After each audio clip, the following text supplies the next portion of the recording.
Shalom, selamat pagi, siang, sore, ataupun malam, kapanpun kalian menonton video ini. Ya, shalom semuanya. Ya, hari ini kita akan belajar dari seorang nabi yang bernama Elisa. Elisa ini adalah pengganti Elia. Setelah Elia naik ke surga, maka Elisa yang menjadi penggantinya Elia, saudara. Nah, saya kasih judul hari ini, When Battle Was Not a Battle. Itu judul khotbahnya, When Battle Was Not a Battle. Bethel itu artinya adalah rumah Tuhan. Bet itu rumah, El itu mengacu kepada Elohim yang artinya adalah Tuhan tentunya. Jadi Bethel ini rumah Tuhan. Nah, saya kasih judul When Bethel Was Not a Battle karena di saat rumah Tuhan itu tidak menjadi rumah Tuhan yang sesungguhnya. Di saat rumah Tuhan tidak menjadi rumah Tuhan yang sesungguhnya. Mengapa hal itu terjadi? Mari kita sama-sama mau belajar, saudara. Dari kisah seorang bernama Elisa ini. Saya membagi khotbah ini menjadi dua bagian. Yang pertama, Elisa itu berada di Yeriko terlebih dahulu sebagai pendahuluan. Dan bagaimana Elisa berbuat sesuatu di Yeriko tersebut. Lalu kemudian kita lanjutkan bagaimana Elisa berada di Bethel.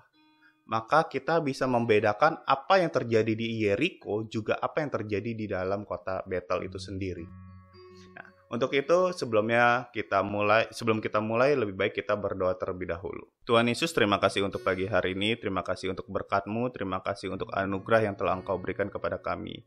Sebentar kami mau mendengarkan dari firman-Mu Tuhan, kiranya setiap firman yang Kau sampaikan, setiap pendalaman Alkitab yang telah disampaikan, itu bisa menjadi kekuatan, pengetahuan akan firman-Mu di dalam hidup kami. Sehingga kami tidak menjadi pendengar, tetapi kami mau juga menjadi pelaku firman-Mu dengan baik.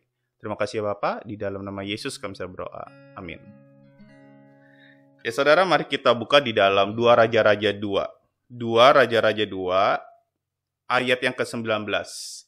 Ini saya akan bahas satu persatu ya. Jadi saya akan membahas bagaimana Elisa ini di Yeriko terlebih dahulu. 2 Raja-Raja 2 ayat 19 dikatakan, berkatalah penduduk kota itu kepada Elisa, cobalah lihat, letaknya kota ini baik, seperti tuanku lihat, tetapi airnya tidak baik, dan di negeri ini sering ada keguguran bayi. Nah, jadi kondisi ini adalah kondisi yang ada di dalam kota Yeriko, saudara.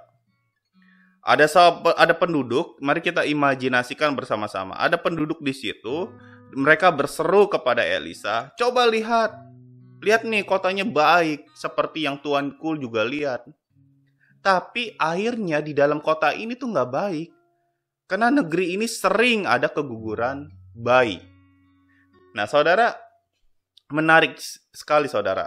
Saudara mungkin ingat tentang kota Yeriko, bagaimana Yosua melumpuhkan kota Yeriko tersebut dengan pujian, saudara. Mengelilingi kota Yeriko tersebut berkali-kali, dan akhirnya kota Yeriko tersebut jatuh.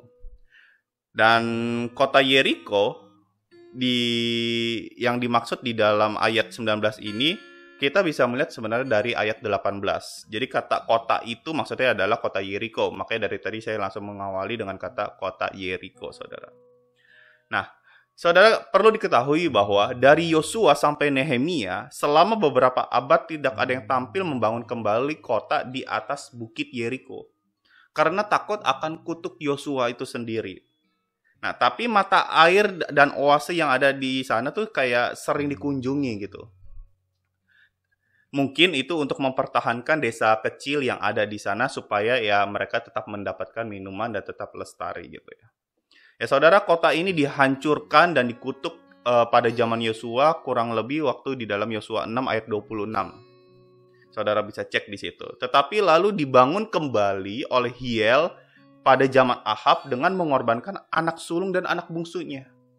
Nah, jadi setelah kota itu direbut oleh Yosua, waktu zaman Yosua tuh mengutuk bagi orang-orang yang membangun kembali kota Yeriko ini. Saya bacain aja ya saudara. Yosua 6 ayat 26 dikatakan gini. Pada waktu itu bersumpahlah Yosua, katanya, terkutuklah di hadapan Tuhan orang yang bangkit untuk membangun kembali kota Yeriko ini. Dengan membayarkan nyawanya, anaknya yang sulung, ia akan meletakkan dasar kota itu, dan dengan membayarkan nyawa anaknya yang bungsu, ia akan memasang pintu gerbangnya. Lalu kemudian, 1 Raja-Raja 16 ayat 34, dikatakan seperti ini. Pada zamannya itu, Hiel, orang Betel, membangun kembali Yeriko. Orang Betel tuh ya saudara. Dengan membayarkan nyawa Abiram, anaknya yang sulung, ia meletakkan dasar kota itu, dan dengan membayarkan nyawa Segub, anaknya yang bungsu, ia memasang pintu gerbangnya sesuai dengan firman Tuhan yang diucapkannya dengan perantaraan Yosua bin Nun. Nah, jadi kota yang sudah dikutuk oleh Yosua ini kemudian dibangun kembali oleh Hiel. Tetapi kali ini Hiel membangunnya dengan tumbal. Tumbalnya adalah anaknya sendiri. Baik anak sulung juga anak bungsunya. Orang gila ini Hiel, saudara. Jadi kota ini adalah kota yang telah dibangun, adalah kota yang terkutuk, saudara. Makanya kota Yeriko ini, walaupun di ayat 19 dikatakan letak kota ini baik, tetap aja kota ini terkutuk. Nah, dari data yang saya dapat, kota ini terletak pada suatu dataran yang luas yang dilalui sebuah sungai. Dari situ banyak kurmanya, saudara.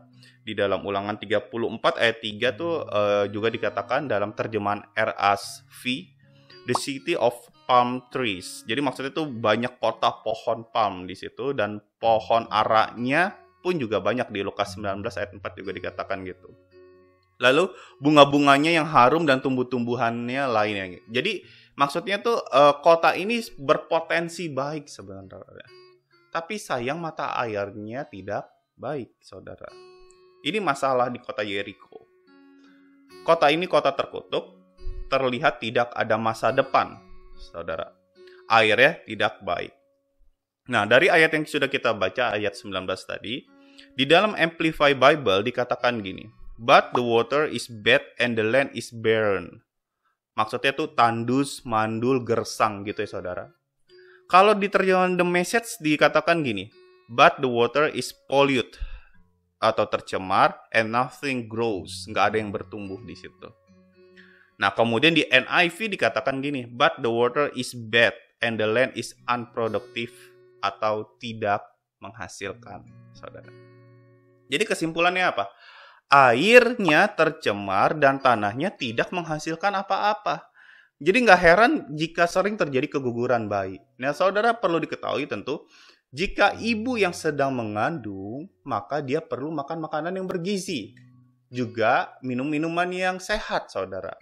Nah, jangankan makan makanan yang bergizi atau minuman yang sehat, ini tanahnya gersang, tandus, tidak menghasilkan apa-apa. Jadi tanahnya saja tidak menghasilkan, saudara. Ya bagaimana bisa wanita yang sedang hamil itu menjadi sehat? Makanya nggak heran kota ini walaupun potensinya baik, tetapi sering terjadi keguguran bayi. Bicara tentang keguguran bayi, itu bicara tentang masa depan loh saudara. Bayi itu adalah generasi baru. Generasi baru di dalam sebuah kota. Apalagi kalau kita ngomongin kota zaman dulu ya saudara, jangan bandingin dengan kota Jakarta. Pasti tentunya penduduknya itu lebih sedikit dibandingkan dengan kita. Jadi kalau mereka punya anak, beranak cucu lah, berkembang biak lah, itu benar-benar mereka harus terapkan. Karena populasinya masih sedikit, saudara. Jadi waktu mereka menghasilkan anak, saudara, ini nih harapan. Anak tuh kayak simbol harapan masa depan dalam sebuah keluarga, juga dalam sebuah kota. Jadi kalau sering terjadi keguguran bayi, maka tidak ada harapan di dalam kota tersebut. Tidak ada masa depan. Nah, potensinya baik, letaknya baik, tapi terjadi kematian karena secara fisik, saudara, kota itu tidak bisa menghasilkan apa-apa. Gersang, tandus. Dan kota ini jika dibiarkan terus-menerus, maka akan terjadi suatu kehancuran. Nggak ada masa depan, saudara. Seorang ahli dalam Bible study, ya, khususnya expository maksud saya, dia sering menolong mahasiswa teologi untuk memahami Alkitab lebih dalam, yaitu Dr. Constable. Beliau pernah berkata dalam bukunya tentang dua raja-raja ini, bahwa kondisi fisik di kota itu adalah simbol dari spiritual kondisi bangsanya di saat itu. Nah, jadi yang gersang tandus ini tuh menggambarkan spiritual dari bangsa tersebut. Buktinya, mari kita lihat. Hiel, saudara. Hiel yang sudah kita baca tadi, membangun kota tersebut dengan mengorbankan anak-anaknya. Saudara, kalau ada bangunan rumah yang dibangun dengan mengorbankan anak sebagai tumbal, itu namanya adalah penyembahan kepada kuasa gelap atau setan, saudara. Ya, saudara kalau bangun rumah terus lalu tumbalin anak, itu kan gila. Kalau nggak gila ya berarti dia penyembahan, seperti itu. Nah, itulah yang dilakukan oleh Hiel waktu membangun kota ini, saudara. Dia harus menumbalkan 2 anaknya. Terkutuk. Kemudian, saudara, bukti yang lain. Kisah selanjutnya setelah kisah Yeriko ini adalah kisah tentang Elisa berada di kota Betel. Di situ ada anak-anak yang tidak hormat kepada Nabi Elisa. Kalau mereka tidak hormat kepada Nabi Elisa, berarti mereka tidak hormat kepada Tuhan. Karena Nabi adalah perwakilan suara Tuhan kepada umatnya. Kemudian hal yang lain lagi, saudara. Raja Israel. Yoram di pasal 3-nya, saudara. Ikut Tuhan setengah-setengah. Dia menjauhkan tugu berhala Baal milik Raja Ahab, bapaknya. Tetapi dia sendiri masih berpaut pada dosa yang juga dilakukan oleh Yerobeam. Pemimpinnya aja seperti ini ya, apalagi bawahnya. Jadi secara spiritual, kondisi rohani di dalam bangsa ini memang sedang kendor, saudara. Terutama khususnya di kota terkutuk ini yang namanya kota Yeriko. Jadi terjadi penurunan kerohanian. Bahkan bisa dikategorikan mati ya kerohaniannya. Nah, orang-orang yang sebenarnya berpotensi untuk tetap setia kepada Tuhan, tetapi tidak sepenuh hati di sini. Orang-orang seperti ini kayak hopeless, saudara. Kerohaniannya gersang, tandus, dan perlu ada perubahan di kota tersebut. Perlu ada perubahan. Itulah sebabnya kemudian penduduk kota, masih di ayat 19, saudara. Kita belum kemana-mana. Penduduk kota itu akhirnya sadar akan keadaan yang tidak baik, dan untuk itu akhirnya mereka minta tolong supaya ada perubahan, dan itulah sebabnya mereka minta tolong pada Tuhan secara tidak langsung. Artinya gini, saudara, mereka ini lagi minta tolong sama Elisa. Minta tolong sama Elisa artinya minta tolong sama Nabi. Karena Elisa adalah Nabi. Tugas Nabi adalah Nabi ini mewakili suara Tuhan kepada umat. Berarti minta tolong kepada Elisa, minta tolong kepada Nabi itu sama dengan minta tolong kepada Tuhan, saudara.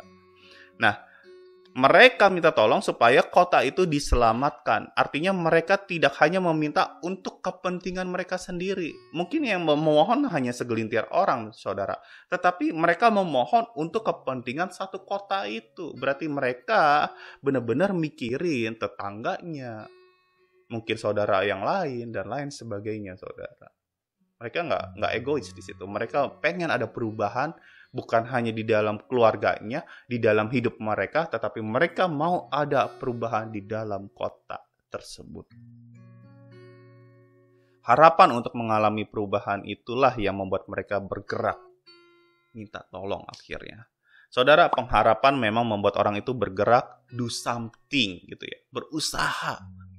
Karena kalau kita tidak bergerak atau tidak berusaha, artinya kita berada di dalam situasi putus asa.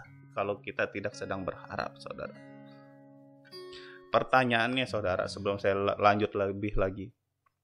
Apakah ada yang sedang mati atau gersang atau mandul di dalam kehidupan saudara? Mungkin kerohanian saudara, karena dosa, atau mungkin karena saudara sudah tidak dekat lagi dengan Tuhan karena terlalu jenuh mengikuti ritual kekristenan itu sendiri. Atau mungkin ada luka batin, saya juga tidak tahu. Mungkin karena keuangan saudara mati, penghasilan seadanya, hutang juga menumpuk. Hubungan dengan sesama, pekerjaan, kesibukan, atau apa. Saudara, setiap pendalaman Alkitab atau firman Tuhan yang boleh kita pelajari, itu kita bisa refleksikan ke dalam kehidupan kita sehari-hari, saudara. Apa yang saudara sedang alami? Dan saya percaya bahwa firman Tuhan ingin bicara langsung kepada saudara semua yang ada di rumah. Kata-kata yang ada di dalam ayat 19 ini sebenarnya adalah pesan, don't lose your hope. Jangan kehilangan harapan. Orang yang berpengharapan adalah orang yang yakin akan masa depan. Yakin ada jalan keluar, yakin ada solusi. Walau mungkin yang terlihat sekarang nih airnya nih sedang tidak sehat. Finansial lagi mati. Pekerjaan diambang tanduk, bisa jatuh. Usaha yang sedang dijalani bisa hancur. Hanya gara-gara situasi sekarang seperti ini. Tapi mari kita belajar dari firman Tuhan ini, saudara. Di ayat 20 dikatakan kayak gini. Jawabnya, ini jawab Elisa. Ambillah sebuah pinggan baru bagiku dan taruhlah garam ke dalamnya. Maka mereka membawa pinggan itu kepadanya. Ayat 21-nya, kemudian pergilah ia ke mata air mereka dan melemparkan garam itu ke dalamnya serta berkata, beginilah firman Tuhan, telah kusehatkan air ini, maka tidak akan terjadi lagi olehnya kematian atau keguguran bayi. Saudara, pinggan adalah wadah. Wadah ini kayak bejana gitu ya, tempat lah istilahnya. Nah, pertanyaannya adalah kenapa harus wadah yang baru? Kenapa harus ada pinggan yang baru? Karena Elisa kan di sini minta pinggan yang baru ya. Kenapa nggak minta yang adanya aja gitu kan? Ini mau-maunya aja, ini si Nabi kira-kira kan gitu. Nah, karena gini saudara, wadah yang biasanya dipakai itu sudah tercemar oleh air yang biasa mereka ambil di dalam sumber mata airnya saudara. Jadi mereka butuh wadah baru yang belum tercemar, yang benar-benar masih fresh, belum tercemar, belum terkontaminasi apapun juga. Wadah yang baru dan belum tercemar ini tuh kayak simbolis seperti Elisa yang hadir mewakili Tuhan di tengah mereka. Jadi kehadiran Elisa ini seperti kehadiran Tuhan yang membawa harapan yang baru. Itu simbolis dari pinggan yang baru atau wadah yang baru ini. Harapan yang baru dari Tuhan melalui hambanya bernama Elisa. Lalu kemudian ada garam. Selain pinggan, Elisa juga minta garam. Saudara, menurut Alkitab, edisi studi, garam itu memang digunakan untuk memurnikan air. Nah, saudara boleh googling, di teknologi zaman sekarang ini pun juga sudah banyak orang yang memakainya, bahwa teknologi garam itu digunakan untuk memurnikan air, tapi harus pakai tenaga tambahan, yaitu tenaga listrik. Tetapi yang pasti ya saudara, apapun itu, yang pasti garam di sini adalah lambang dari kuasa Tuhan yang mentahirkan. Jadi dalam ayat ini, peristiwa yang diceritakan itu menunjukkan bahwa perbuatan tersebut sungguh-sungguh berasal memang dari Tuhan. Betul-betul dari Tuhan, saudara. Di terjemahan yang lain, dikatakan di sini, then Elisa went to spring of water and threw the salt in it and said, thus says the Lord, I have purified. Nah, waktu pakai kata I have purified dalam kurung, itu ada dalam kurungnya not the salt. Jadi bukan garam. Maksudnya di firman Tuhan ini pengen jelaskan gini loh. Sekalipun memang garam yang dilemparkan ke mata air, tetapi yang membuat air itu sehat itu bukan garamnya. Karena garam itu hanya alat, tetapi Tuhanlah yang menyehatkan. Itulah sebabnya firman Tuhan berkata, telah kusehatkan air ini. Sehingga kota itu ada harapan lagi. Tanah itu menjadi subur. Air tidak tercemar dan kemudian tidak ada kematian lagi. Harapan yang membuahkan hasil karena mereka minta tolong kepada pribadi yang tepat saudara, yaitu Nabi Elisa, yang notabene artinya dia mewakili suara Tuhan. Dan mereka akhirnya bebas dari kematian. Kutukan pun hancur. Dan di ayat 22 dikatakan gini, demikianlah air itu menjadi sehat sampai hari ini sesuai dengan firman yang telah disampaikan Elisa. Air yang sehat ini saudara permanen.